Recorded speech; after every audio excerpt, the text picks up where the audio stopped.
Good morning. Did you know that Gandhi was actually a racist against blacks? Did you know that Martin Luther King actually cheated on his wife?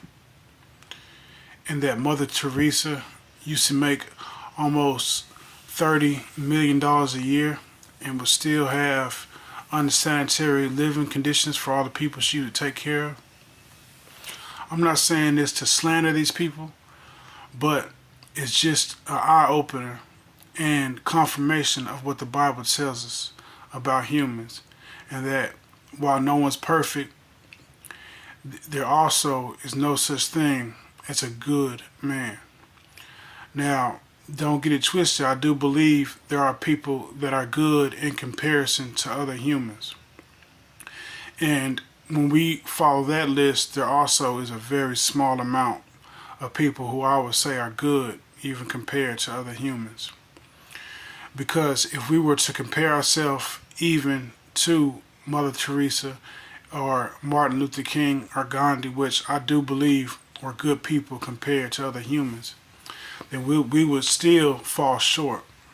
And if we were to compare Mother Teresa and Martin Luther King to someone like King David or Job from the Bible, who King David, God said was a man after his own heart, but yet and still King David actually murdered somebody so he could sleep with his wife.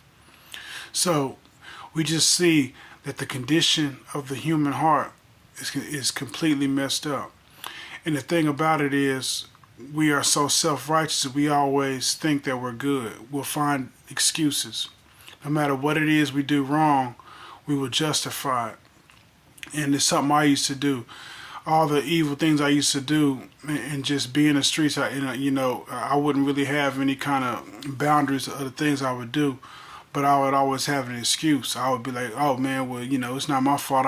I was in special classes, and, I never could have made it to college, and, I was on medication, and all kind of excuses for the things that I would do wrong, I would come up with.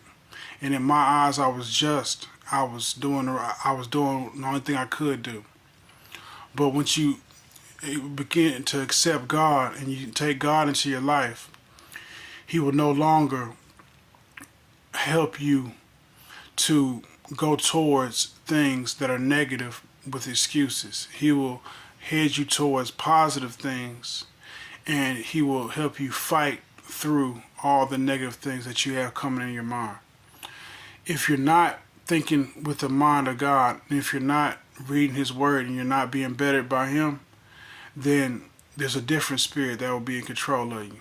And that's the Antichrist, that's Satan, and that's the flesh and the world. We have three different enemies. We have Satan, we have the flesh, and we have the world. The world is all of the lusts of the world and the pride of the different worldly accomplishments that don't mean anything, that when you die, they just turn to dust. And also the flesh, that is our own mind and our own thinking, our natural thinking. Just like when a baby is growing up, you don't have to tell them how to be selfish. You don't have to tell them how to cry when they don't get what they want. You don't have to tell them how to hit another baby that take something from them. It's a natural thing of the flesh. So it's not something that needs to be taught.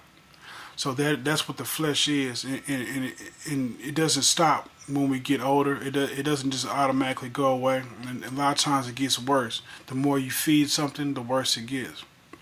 So once we find out that God is the source of all that is good, we will stop praising men and understand that they're not perfect, they're not good. There's a saying that you never want to meet your heroes.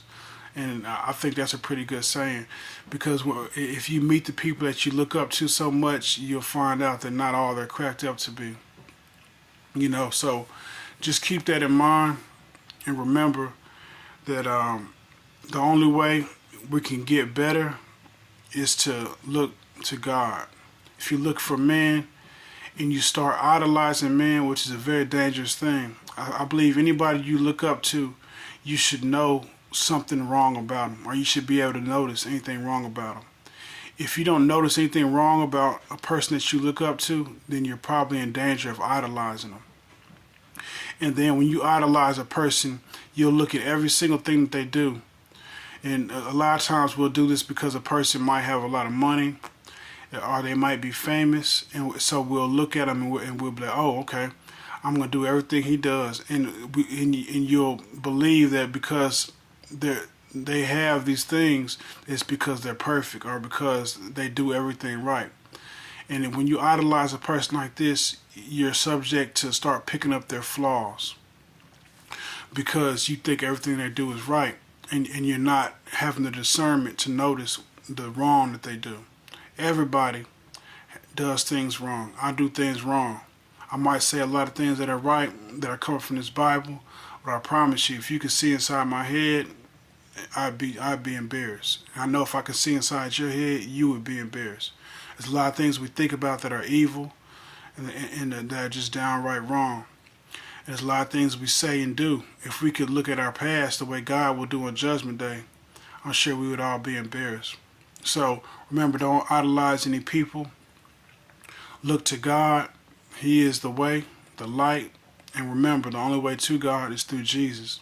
Jesus came down in the flesh to show us how we should live, because there was a lot of confusion in the Old Testament. If you live off the law alone, then you're damned to hell, because no one has followed the law perfectly. We need God's grace, and we need Jesus, who came down to die for us. That's the message I want to spread today. God bless. Something to think about.